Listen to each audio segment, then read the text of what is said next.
All right, we'll call the November meeting of the Board of Education to order. We'd ask everyone to please rise for the Pledge of Allegiance. I pledge allegiance to the flag of the United States of America and to the republic for which it stands, one nation, under God, indivisible, with liberty and justice for all. Thank you. While Bobby takes roll call, if you have a cellular device and you'd like to silence it, this would be an appropriate time to do so. Jessica Mead. Here. Andy Mary. Yes. Noel Deeb. Here. Patrick McKenna. Yes. Danny Pyatt. Here. Danielle Yushka. Yes. J.D. Schrader. Here. Jeannie Long. Here. And Mike Boldy. Here. Thank you, everyone. We will move right along to the consent agenda and be looking for a motion, please. Move the board approve the minutes of October 24, 2017 Board of Education meeting. Financial report for October 2017, checks number 8186-8296 in the amount of $145,395.38. ACH number 171800398 to 171800547 in the amount of $885,724.01 and a wire transfer in the amount of $21,525.86 for a total of $1,052,645.25. Second. Mr. Mary, one. So we have a motion from Dr. Deeb, second from Mr. Mary. Any discussion on the items on the agenda? I know you've all probably had time to read them and look through them. And any questions, comments? Hearing none. Bobby, let's do roll call. Andy Mary. Yeah. Noel Deeb. Yes. Patrick McKenna. Yes. Danny Pyatt. Yes. Danielle Yushka. Yes. J.D. Schrader. Yes. Jeannie Long. Yes. Jessica Mead. Yes. And Mike Boldy. Yes. Very good. Item 3, citizens and delegation. Public comment. And we have nobody signed in. Moving right along.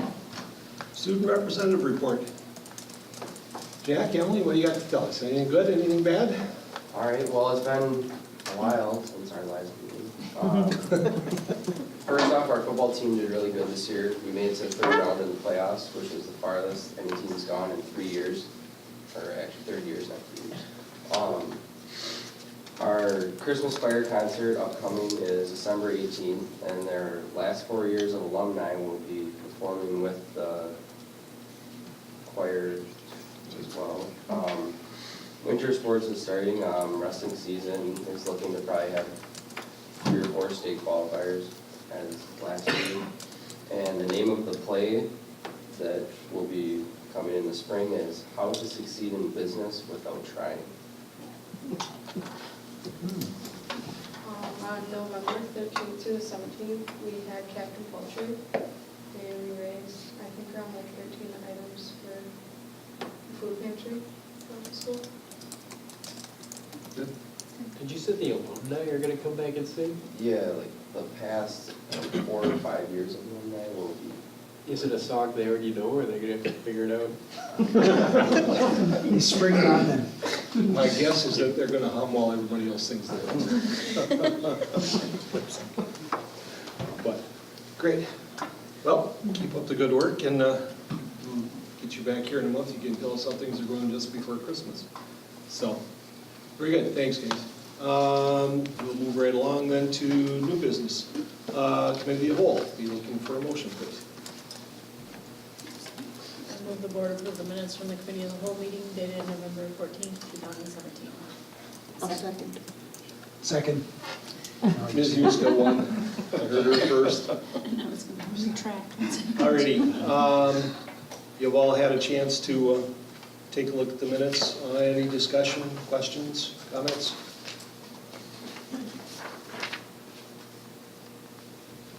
Hearing none, we'll do this on voice vote. All those in favor? Aye. Those opposed? Motion carries. Minutes are approved. Mike, who did you give the second? Ms. Huska. Okay, on to item 6, board action. These are 2 policies that we had we brought up at committee of the whole for first reading. Any Questions on any of them, or comments, changes?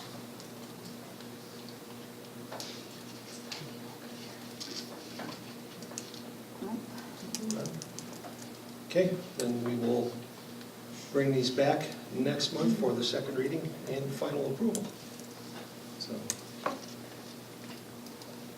do you have anything that comes up between now and the next committee of the whole meeting where you want to add or retract something? Please do so.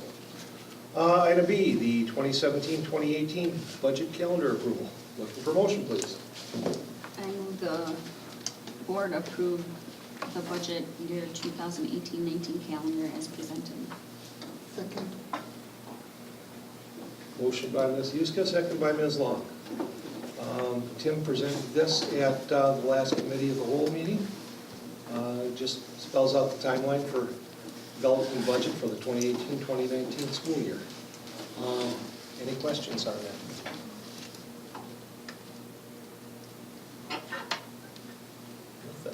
Okay. We can do this one on a voice vote as well. All those in favor? Aye. Those opposed? Motion carries. Tim, you have your calendar. Item C, looking for a motion, please. I move the board approve projects and engineering proposal for the east and north HVAC upgrades as presented. Second. Okay, motion for Ms. Mead, second for Ms. Huska. How much was the pro? Go ahead. How much was it, sorry, I missed the committee of the whole. It was 50,000 the last time, right? Just for the one school? Mm-hmm. So we get $7,000 worth of inflation, or do they expect this to be higher? No, I think it was 60 or. So it's less. 60 with, and then you added that electrical and the HVAC. Because of the electrical and the air conditioning, if it went up. So I think it was, it's either 60 or for some reason 62 is sticking in my mind, and I can't remember off the top of my head, but I believe this is slightly less. Okay. So this is just a motion to have them drop the plan. Correct. It has nothing to do, I mean, it doesn't commit us to doing one or the other school this year or both. Correct. How similar is the plan from the other one? For the most part, it's very similar. I mean, like, we could take it, make a copy and give it to the company? Well, and you say have to file, $100,000? you have to file with the state to have state-approved plans, and there are different calculations based on square footage and the type of spaces that are there, so there is, we can't just photocopy it, and it'd be nice if we could, but, and you know, another portion of his fee is ensuring that everything's completed, handling any requests for information that the contractors would have. If the contractor would notice something that they believe is incorrect or a code that should be adjusted either for the good or the bad, you know, based on the drawings. He handles that whole process and makes sure that everything proceeds appropriately, because as much as we'd like it to be perfect the first time, you know, Randy's human, he may miss something. There may be little changes along the way. So, yeah, there is still a fair amount of work. It's not just duplicating, but, yeah, I did talk with Randy a little bit about if he would be interested, or if he'd be willing to give us a package deal if he were to do both projects at the same time, and he could make one trip to look at both projects for completion and do his punch list and things like that. And I guess my feelings of it, it'd be unfair to ask him to give us that pricing now, with us not knowing that if we're gonna do one project or both projects at the same time. So, But he would be willing to? Randy's a pretty reasonable guy, and I got the impression that if we did do them exact times, he would give us a discount on it, but I don't have anything committing to that. So right now they're separate, because I can't tell them for sure that they're gonna be run at the same time. With the electrical dates, is it gonna be just like at West? meaning it'll be a full service upgrade to three-phase power service, and then, everything basically to the electrical panels and the panels themselves. Okay, From the panel, like the circuit breaker in your house, to the outlet in your house, that portion is staying just because it'd be very expensive to do all of it. But, getting the services upgraded is huge. so is there something at West that ended up being, what am I thinking about? I feel like you ended up updating. In that one room, I remember being, also, I don't know. I don't know what I'm thinking of. If you think of it, let me know. What's the main benefit, Jake, from going to three-phase? Three-phase, you gain some efficiencies. More stuff is, especially when you get into larger equipment,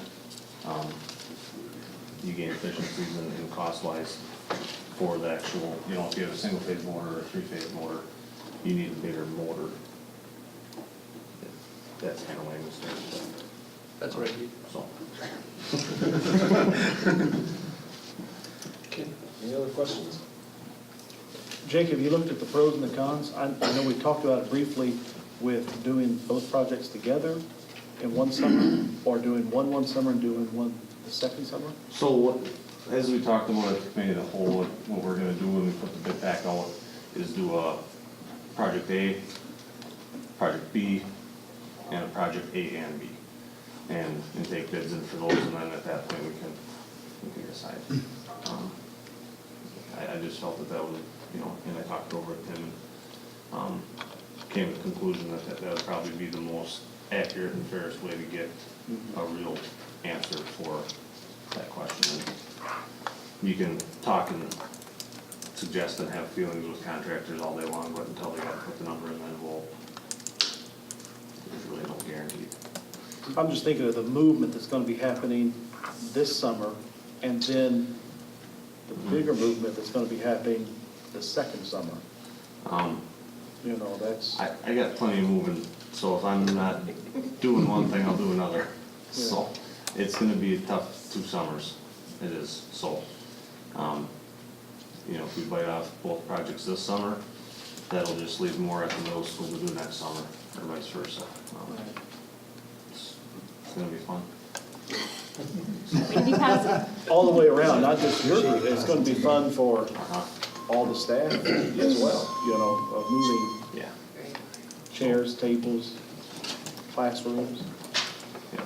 Whatever you guys wanna do, we'll make it happen. So Chief, this proposal includes air conditioning, but whether or not we're putting actual air conditioning in the buildings is determined at some later date?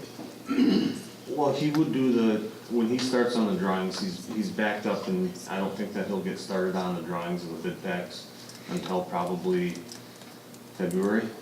So we have a little bit of time to decide that, and if we take that portion of engineering out, I'm sure he'd give us the credit back just as he charged us more last time when we didn't have it initially.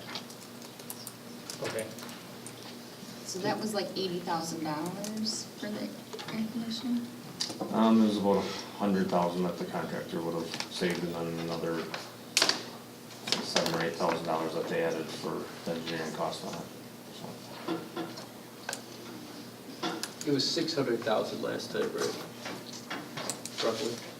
The total project? Yeah.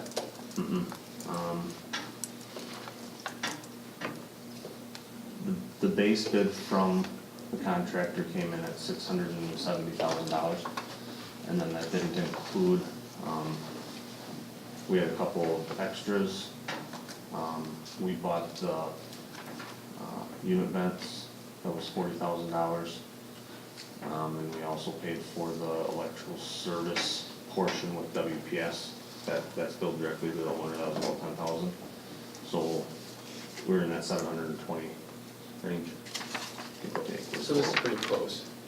Assuming, is this adding in those extra things? Mhm. Yep.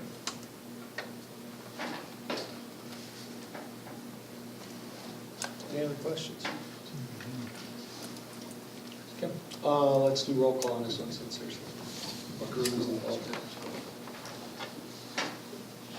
Noel Deep, Yes. Patrick Kenny, Yes. Danny Pyatt, Yes. Danielle Yushka, Yes. J.D. Schrader, Yes. Judy Long, Yes. Jessica Mead, Yes. Andy Mary, Yes. and Mike Boulding. Yes. Great. Thank you. Mr. Frederickson, or the Mr. Frederickson get one? Sage AGR goals. You guys are welcome. I think I'm the only one here. Then you're designated.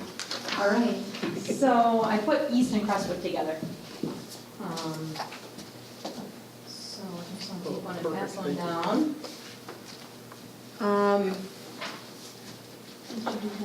But if you open it up, there's the very first 2 pages are what you submit this date, but it doesn't really tell you exactly what we're doing.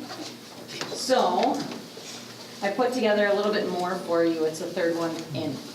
And I made, instead of last year, like we talked about lengthy numbers, I just put them in charts for you.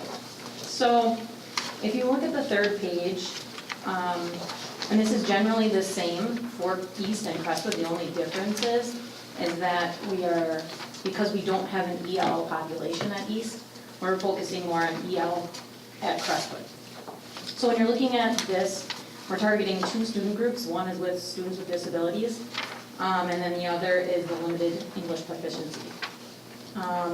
Because of when we're looking at our disaggregated data and we look at our students with IEPs or students that are identified as EL, they aren't growing to this at the same rate as their I'm students sorry, without tell me, what's disabilities. the EL again? English language learners. So when you look at the school report card, you'll look at where it says limited English proficient as your subgroup. So when we're comparing our GAP scores, we're looking at students without disabilities and then how they perform together. So are we closing the gap of similar peer groups without students with disabilities, along with your students that are English proficient?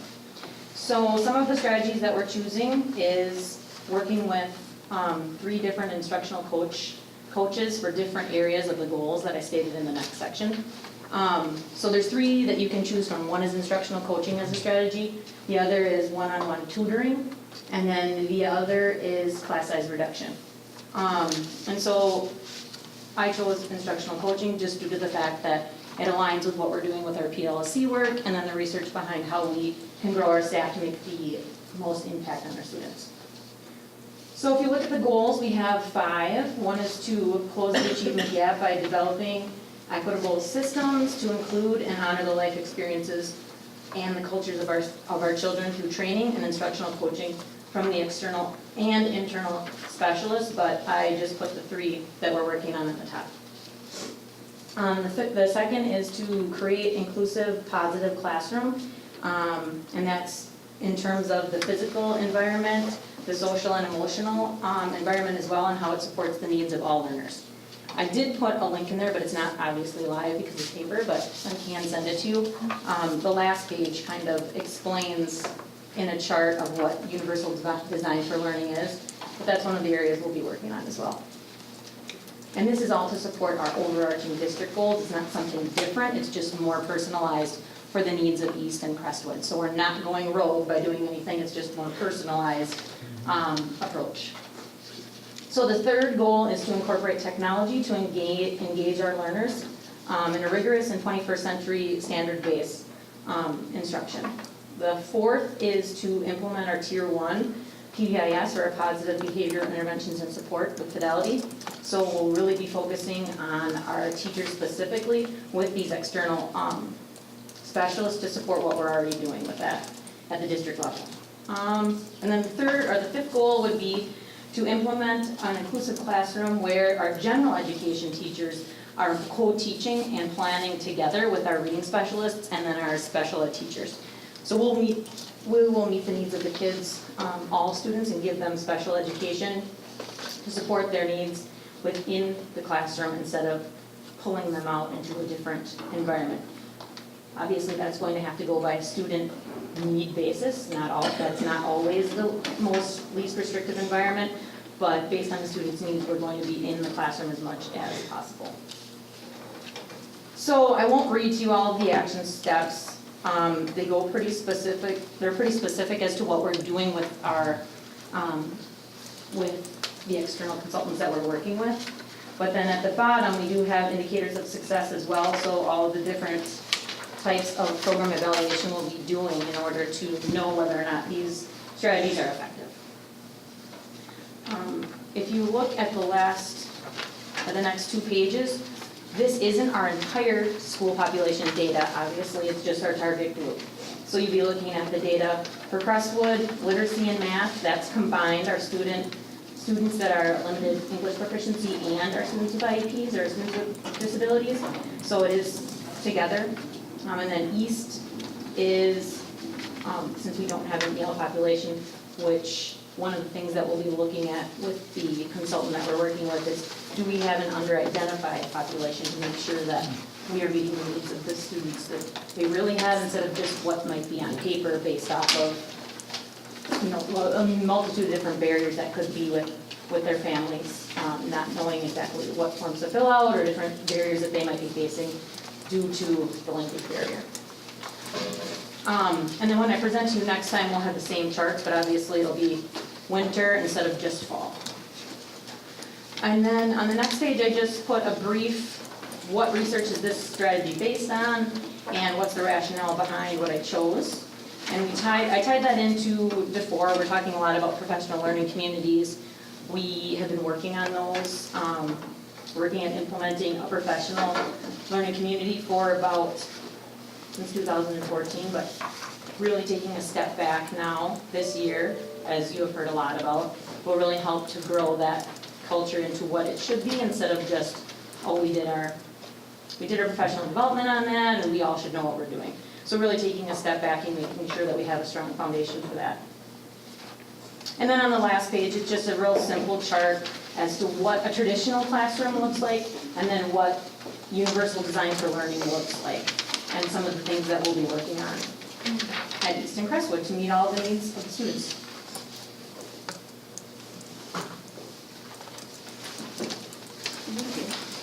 Is this last page part of that link that you? This is the link. Yep. Okay. So I just, there's a lot of links within links and things like that, so I just kept it simple. But if you do want an electronic copy of this, it can take you into a lot of different resources to research as you would wish. Kelly, did you guys use, what's our new fancy computer program called? Did we use that one at all? Have we used it? Tableau? I can't remember. Is that what we just bought last year?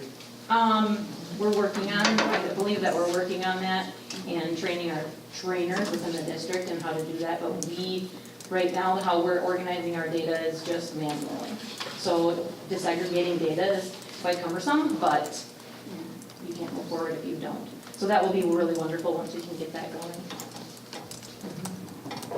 What kind of technology are you speaking about in your goal 3 to incorporate technology? So looking at assistive technology to meet the needs of all students, that might mean that they don't necessarily have a disability, but taking the barriers away from all students and just really making sure that we train teachers how to use technology and integrate it into instruction instead of replacing authentic instruction from a teacher. We just want to make sure that all of the students aren't just put on an iPad, go play this, and it's not followed up with feedback or analysis of the data or incorporating it into a rigorous instruction model. So that does take work because sometimes when you just hand out Chromebooks or iPads and without the training behind it, it could be used inappropriately. What was yesterday's workshop? You know what I mean? Yes, exactly. Exactly. Or it's just, a lot of times people depend a little bit too much on technology and not necessarily how to incorporate teaching kids how to collaborate using it and things like that. Kelly, do you have a breakdown on grades of how they perform? Grades, we do, yes. This data is based off of our universal screener. So one of the things that we do as a staff is we really accumulate a lot of different data. So Ames, Web, Fontes, and Pinnell. I would overwhelm you if I did all the different charts that we look at, but we do grades. We take a look at forward exam, which is all of the state standards, with that summative snapshot, but then also teacher observations and really breaking down the standards and saying, well, what do you have to support whether or not the student is really performing at advanced or well below, because you can't base everything just off of one snapshot. So we do look at all of that, but it's not all in this report. Well, one of the things Kelly has to be a little bit careful of when she creates the public report is when our numbers are so small, it could be personally identifiable. So it's important that she does it the way she does as a public report, but then Yes. when she's back in her school and they're looking, they can go by student. Yes, exactly. It is, I mean, when you look at student records, we have to be so careful, especially even in the schools, as to not having that be at all public. So if I add these numbers up, that's how many students we're talking about. Yes. We have, Yep. we have 8 in And one and it's- 10 in the other. And it's very specific on this report that is required, or that we submit to you from DPI. So it will have, one student is well below. And if I was to give you the live link of these charts, if you hovered over it, it would tell you how many students. But just when you're looking at the segregated data and you're looking at just these specific subgroups, it's very apparent that we need to do some targeted work. And this isn't the only student groups that we'll be focusing on. We focus on the whole school as a whole, and we look at all the different subgroups that we can. But for this report and for the AGR, that's the student groups that we'll be focusing on to close that gap. I don't know if you can answer this, but do you typically see them close that gap as they go up higher in grades, like when they're coming in? Or Are you talking about the EL students? yeah, yeah. You're saying the longer if they come into our system when they're little and the gap Yeah. comes. You'll often see that the kids will, I don't know what the correct term is, but grow their skills such that they don't fall into the classification anymore, so they test out of getting Well the, below and- yeah. So one of the things that happened at Crestwood was when Mattoon closed, so the last 2 years, our school report cards really aren't very comparable because our student population changed so much. And that was one of the most alarming things that for our staff was, now they have subgroups. They have students with disabilities where they didn't have the year before. They have students that are coming in with limited English proficiency, which they didn't have before.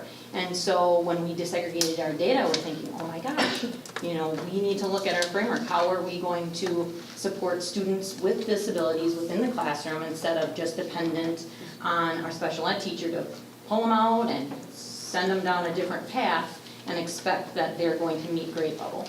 So that was one of the areas of focus that we had, especially at Crestwood, was we have 70% of our student population is brand new, and they include a lot of diverse needs. Not that there wasn't diverse needs before, but not having a program or a school with any students with disabilities aside from speech and language was a really big change for the staff there, and I want to make sure that I support them and our students to be able to grow to their highest potential. So that was mainly one of our biggest goals for Crestwood this year. So do you think now that they have a year under their belt, do you think they're getting more comfortable with it? That's a side. The feedback that I've received, we are working with a consultant from CISA 2. She was at CISA 6. She is the guru in all of the CISAs that we have, because all of the CISAs throughout the state. And she is very well known with building EL programming, so she'll actually be working with our whole district to make sure that we have an adequate program for EL students. And the feedback that I've received from staff is they're very excited. They're not excited about being out of the classroom, obviously, which is a great thing because we know that they love to be with kids. But they are very excited about the fact that she's actually coming in, she's helping them look at the data, and it's not just for EL students. These strategies work for students that are struggling in reading all around the spectrum. So we're building an inclusive environment for students who struggle with reading, basically. And we've heard great feedback. She's actually coming into the classroom, helping coach, working with the students side by side with our teachers. There is some pull-out days where she takes our staff and then has some presentations and professional development. But within that time, they're also looking at data and really common planning to be sure that they have adequate lesson plans and unit design to support all learners. So the feedback I've gotten is very good. Thank you. Yep. Anybody else have any questions? Does your life feel a lot more hectic now that you have two schools? A good hectic. We're going down a great path, I'm very excited. I wish that I could triple myself so that I would be able to do all of literacy and all of East and all of Crestwood. But building those leaders within the schools to really be able to work with a limited principal has been exciting. So it is busy. Anybody else? Busy girl. Thank you. All right, thanks. Thanks, Kelly. Mhm. Really? Hey, Mike, I just have one question. Monitoring reports, I know last year we talked about we weren't going to have them as often, and I just don't remember which months we said we were going to have them. I have to, Cindy's not here to ask, but we can go follow up on that monitoring report. thinking we were talking like after Winter. winter and spring. Well, we skipped the December one, right, last year? Or the year one, it just had one at the end? No, we were doing them every quarter about, we were doing it 4 times a year, right? And then people would say, well, we don't have the data for this yet, so we can't really speak like with great depth about this or this. I said, well, you know, what if we just skip those times when we don't have the data and just like go to the times that we do? So this must be coming up in February. I'm thinking of January, February. Anytime, so. That's what I'm thinking, and then wasn't it like maybe June or something after the year had ended? Yeah, it was in May where we had them, but the data was not done yet. So, Yeah. Okay. I want to say that. Thanks for bringing up that. Okay. Moving along, concussion protocol. Do we only have this program at East and I'm sorry, Crestwood? No, you have to get the other reports, so we'll be bringing you those. Okay. Kelly just happened to be the one here tonight. Ta-da. Great, thanks, Kelly. Yep, moving on to item E then, concussion protocol. I have some suggestions here. Well, let's have a Okay. motion first, and then we'll. Okay, work I'll on it. make a motion to accept it. Second. Okay, now we can do this. Well, the reason is, in some bullets you put down the healthcare provider, then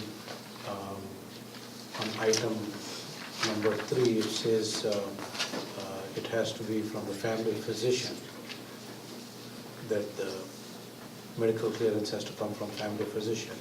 On points 1 and 2, you're talking about a healthcare provider. Then you're talking about a family medical provider. Then we are coming to a family physician on number 3.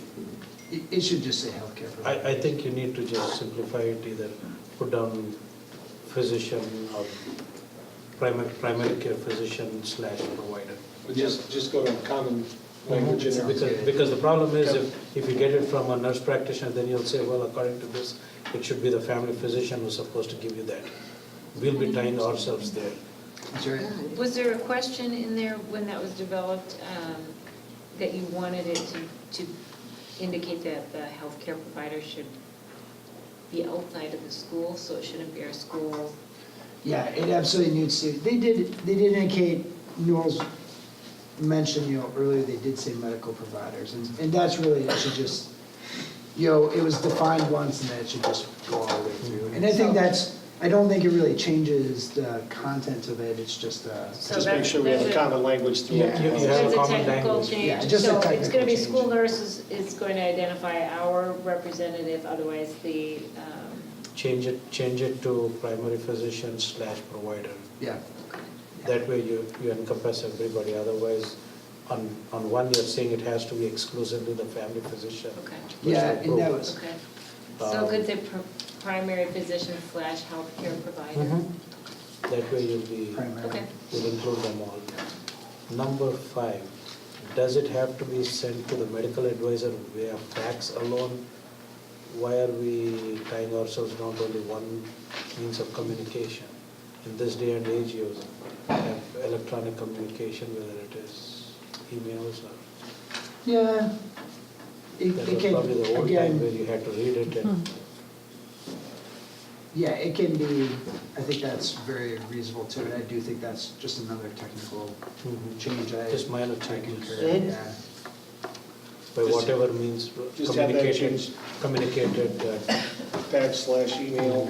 or Yeah. somehow forwarded to the medical advisor and leave it at that, whatever Exactly. means. Oh, okay, just to take That way. the fax So out. take away the the effects out of that.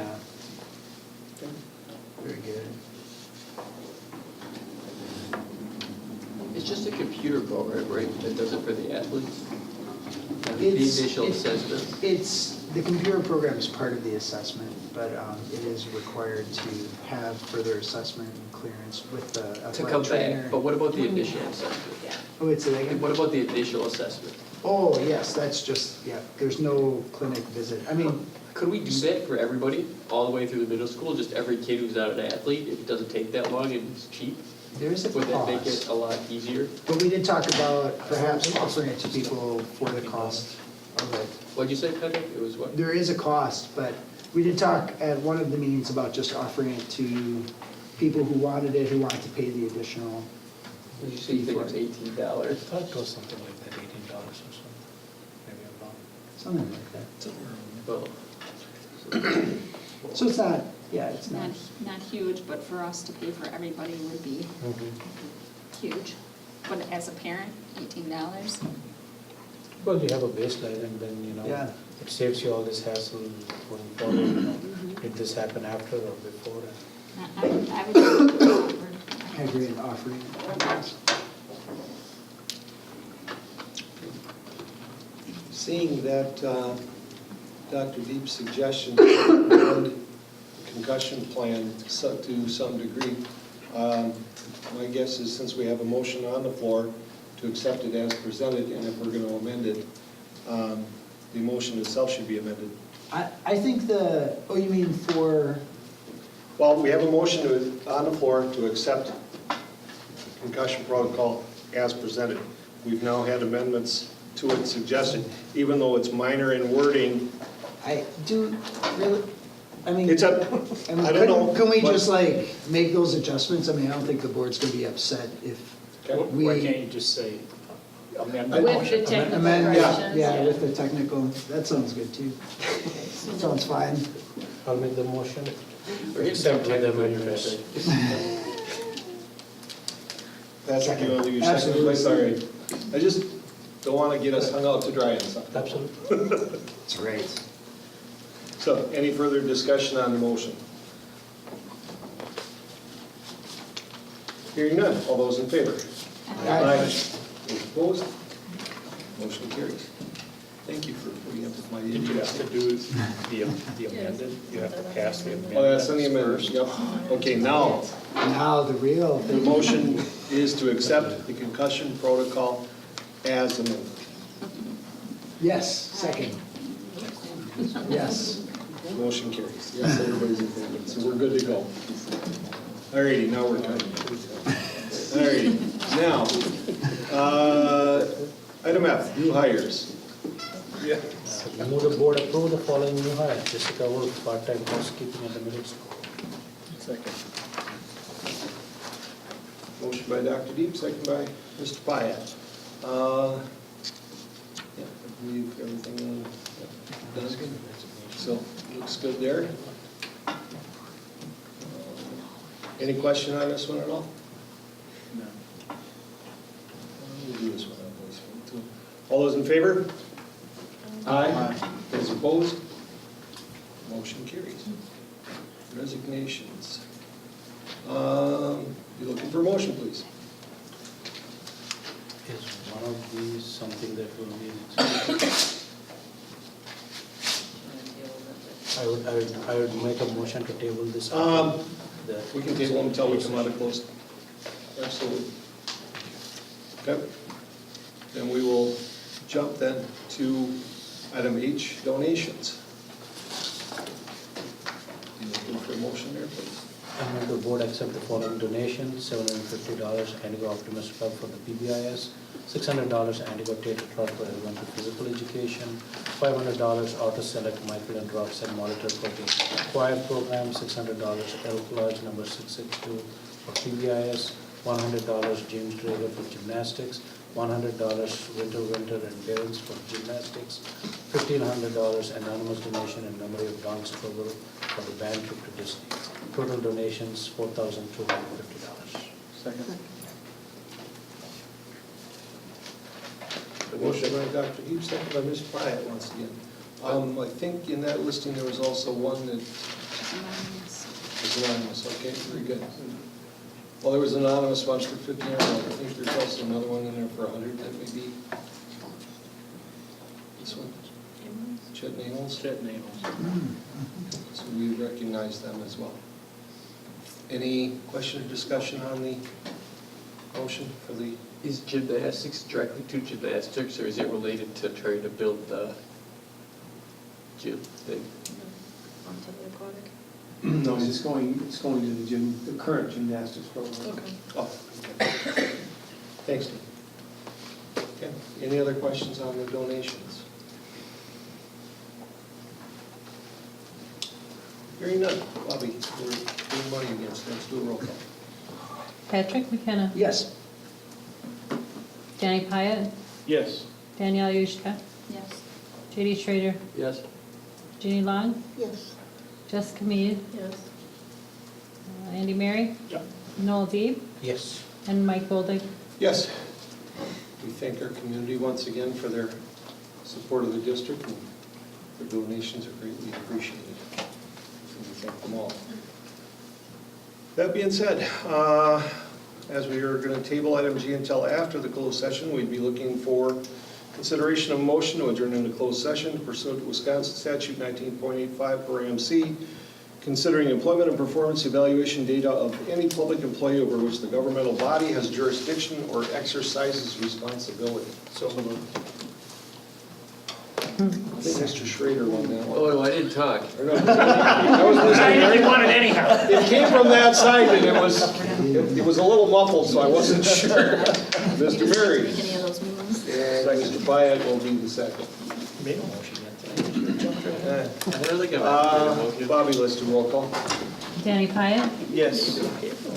Danielle Yushka. Yes. JD Schrader. Yes. Jeannie Long. Yes. Jessica Mead. Yes. Andy Mary. Yeah. Noel Deeb. Yes. Patrick McKenna. Yes. And Mike Boldig. Yes. We are officially enclosed, so we will take a moment to allow the room to clear.